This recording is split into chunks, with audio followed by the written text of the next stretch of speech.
Terima kasih Mbak Era. Bisa kedengaran ya? Masih mute Pak Fatkur Rahman. Ya, bisa kedengaran? Ya, halo. Ya, Ya. sudah bisa ya? Ya, terima kasih Mbak Era. Assalamualaikum warahmatullahi wabarakatuh. Selamat siang ya di Mataram. Alhamdulillah, semoga kita dalam keadaan sehat walafiat selalu. Berkaitan dengan webinar kita pada siang hari ini dari Kemenko Bidang Perekonomian ya, yang berkaitan dengan penyusunan roadmap pemulihan ekonomi pasca bencana di Nusa Tenggara Barat ya. Jadi memang tadi sudah banyak disampaikan juga beberapa kondisi dari awal sampai akhir ya, berkaitan dengan bencana, kemudian hal-hal yang dilakukan dalam proses dan pasca bencana itu sendiri. Ya, tentu kami dari Dinas Perdagangan Provinsi Nusa Tenggara Barat ya, dari awal kemudian setelah pasca bencana memetakan beberapa hal yang berkaitan dengan kondisi perekonomian di Nusa Tenggara Barat ya. Tentu ini juga berkaitan dengan beberapa sarana prasarana untuk penggerakan ekonomi di Nusa Tenggara Barat yang paling banyak mengalami kerusakan pada saat itu tentu yang berkaitan dengan tempat berdagang, terutama pasar tradisional kita di Nusa Tenggara Barat ya. Dan ini memang bertahap Kementerian Perdagangan melakukan itu, tapi tidak seluruhnya dari usulan yang disampaikan oleh masing-masing kabupaten kota yang terdampak pada saat itu ya.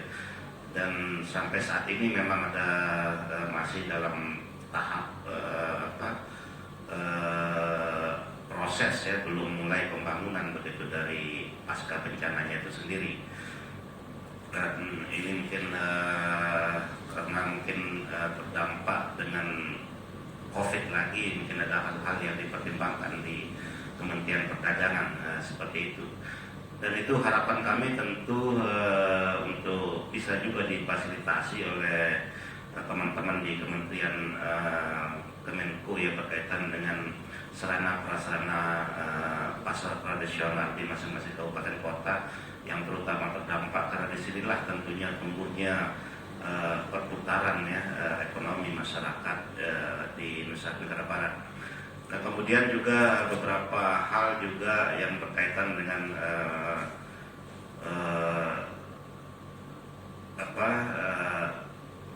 dari keberadaan ya, tentu dari pelaku usaha terutama IKM-UKM kita di NTB. Data terakhir memang di Nusa Tenggara Barat ada sekitar 65.000 IKM-UKM ya yang terdampak, dan memang artinya yang fokus di 3 atau 4 kabupaten kota yang terdampak di bencana ini gitu. Tentu kita sudah dapat bayangkan, gambarkan bagaimana dampak dari IKM-UKM ini ya.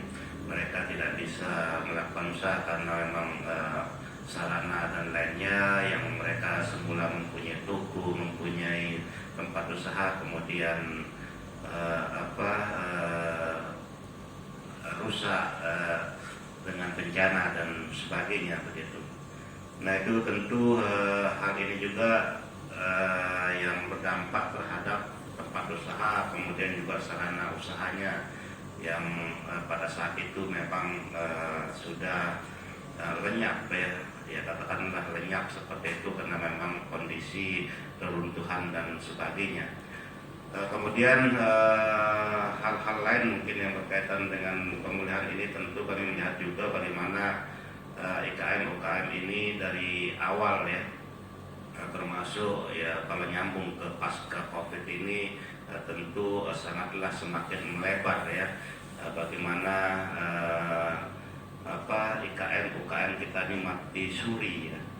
Dan tentu peran pemerintah terutama di Provinsi Nusa Tenggara Barat sudah melakukan hal-hal yang dirasa dapat membantu keberadaan atau memberdayakan IKM-UKM ini. Yang tentu yang paling pertama kemarin yaitu dengan peluncuran jaring pengaman sosial NTB Gemilang namanya. Jadi jaring pengaman sosial ini seluruhnya merupakan atau barang atau paket yang akan disalurkan itu merupakan produk seluruhnya dari produk IKM UKM. Jadi tidak ada yang sifatnya pabrikan. Nah, inilah bentuk pemerintah untuk membeli barang atau produk-produk mereka begitu, karena tidak ada akan lagi bisa membeli selain pemerintah. Kemudian pemerintah yang akan menyalurkan kepada masyarakat yang membutuhkan, termasuk beras juga dari kelompok-kelompok tani yang ada di kabupaten kota di Nusa Tenggara Barat itu tersebar. JPS ini sendiri masing-masing tahap itu ada sekitar 125.000 KK ya, itu 3 tahap, dan paketnya itu bernilai 250.000, dan semuanya hampir terserap untuk produk IKM UKM NTB, dari kopinya, kemudian dari abonnya, kemudian dari banyak hal yang termasuk juga minyak kelapa ya, yang memang diproduksi oleh IKM-UKM yang ada di NTB ini. Nah, inilah bentuk beberapa kebijakan afirmatif yang dilakukan oleh pemerintah provinsi di dalam menggerakkan sektor-sektor terutama yang bersentuhan dengan IKM UKM ini. Dan kami juga di Dinas Perdagangan tentu dengan kondisi yang sedemikian rupa dari pasca gempa, kemudian juga pada saat pandemi COVID ini tentu melakukan langkah-langkah juga beberapa hal, termasuk juga bagaimana kita melakukan pasar murah yang dibantu oleh beberapa distributor kami di NTB untuk melakukan netralisasi, standarisasi harga di tingkat masyarakat. Nah, ini sudah kita lakukan, dan itu juga terbantukan oleh Kementerian Perdagangan, tapi memang walaupun frekuensinya tidak terlalu sering, dan ini kita harapkan tentu besaran dan cakupannya mungkin yang lebih, karena ini sangat membantu bagi masyarakat di NTB, terutama di desa-desa. Dan karena kami juga melakukan itu selain di kota juga.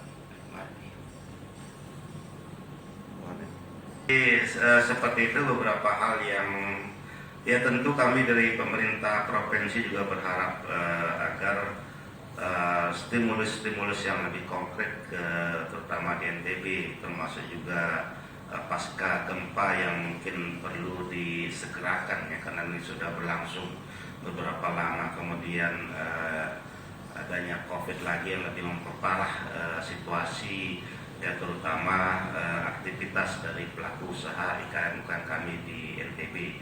Tentu banyak hal yang bisa dilakukan, termasuk juga stimulus dalam bentuk permodalan, kemudian bantuan-bantuan sarana prasarana mungkin untuk melakukan usaha kembali begitu.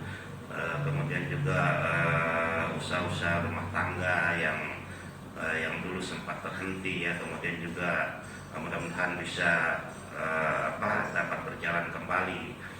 Dan tentunya harapan itu seperti apa yang tadi juga disampaikan di Dinas Sosial, beberapa pihak juga sudah membantu, dan memang secara fakta di lapangan mereka sangat membantu. Dan ini juga harapannya tentu ada pemilahan begitu. Nah, ini karena setelah COVID tentu dua hal yang menjadi satu begitu, karena dampaknya sama begitu kan, dampak pasca gempa maupun pada saat pandemi ini situasinya lebih melebar untuk pelaku-pelaku usaha yang memang selama ini sudah ada pangsa ekspornya di negara-negara lain ya. Dan ini yang kita hubungkan untuk terus melakukan produksi sehingga mereka bisa kembali melakukan usaha yang memang dari awal sudah mereka tekuni. Dan tentu pembatasan-pembatasan oleh negara dan sebagainya di luar ya mudah-mudahan juga bisa difasilitasi oleh Kementerian Perdagangan. US dollar begitu dengan PT AMT kita gitu di Sembawang. Kemudian dari kerajinan olahan, pangan, kemudian kerajinan yang lain yang memang sudah ada di NTB dan sudah sangat terkenal gitu. Termasuk beberapa sektor hasil laut dan sebagainya, dari lobsternya, mutiaranya, kemudian dari beberapa hal yang tentu sangat sudah familiar di Lombok yang memang mempunyai kualitas yang sudah tidak diragukan untuk pangsa ekspornya. Dan ini yang kelihatannya sudah mulai menurun, dan kemudian itu yang kita bangkitkan kembali untuk mereka bisa berusaha. Tetapi tentu yang menjadi kendala adalah bagaimana market atau pasar mereka sendiri. Dan inilah PR kami gitu kan, untuk melakukan itu, bagaimana barang-barang yang diproduksi ini bisa terjual gitu, baik di dalam lokal sendiri, antar daerah maupun secara ekspor di luar negeri kan begitu. Nah, saya kira itu hal-hal yang penting, yang saya kira yang lebih dampaknya itu untuk pemulihan ini adalah pendampingan, untuk dilakukan pendampingan secara klaster mungkin. Ya artinya secara klaster mungkin kementerian dengan, kalau dia komoditas mungkin dengan dinas pertanian dan sebagainya.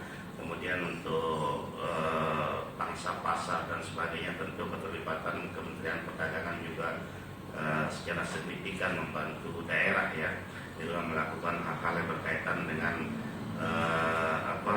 pemberian pendampingan, bantuan, stimulus dan sebagainya.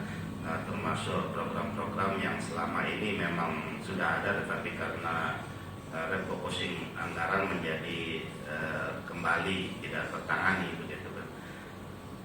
Mudah-mudahan juga kami di NTB dengan adaptasi baru, kemudian inovasi untuk melakukan hal-hal seperti juga dilakukan oleh yang lainnya, termasuk juga untuk menuju ke digital marketing yang untuk produk IKM UKM kita di NTB ini.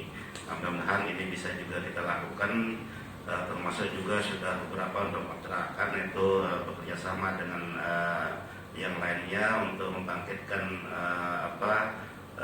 transaksi di pasar-pasar tradisional dengan pendirian pasar online ya. Sudah banyak di sana pasar online yang siap menyediakan pengantaran sampai ke rumah-rumah. Itu yang bisa kita lakukan di Dinas Perdagangan, termasuk juga bekerjasama dengan kurir-kurir setempat untuk bekerjasama dengan para online yang ada di setiap pasar ya.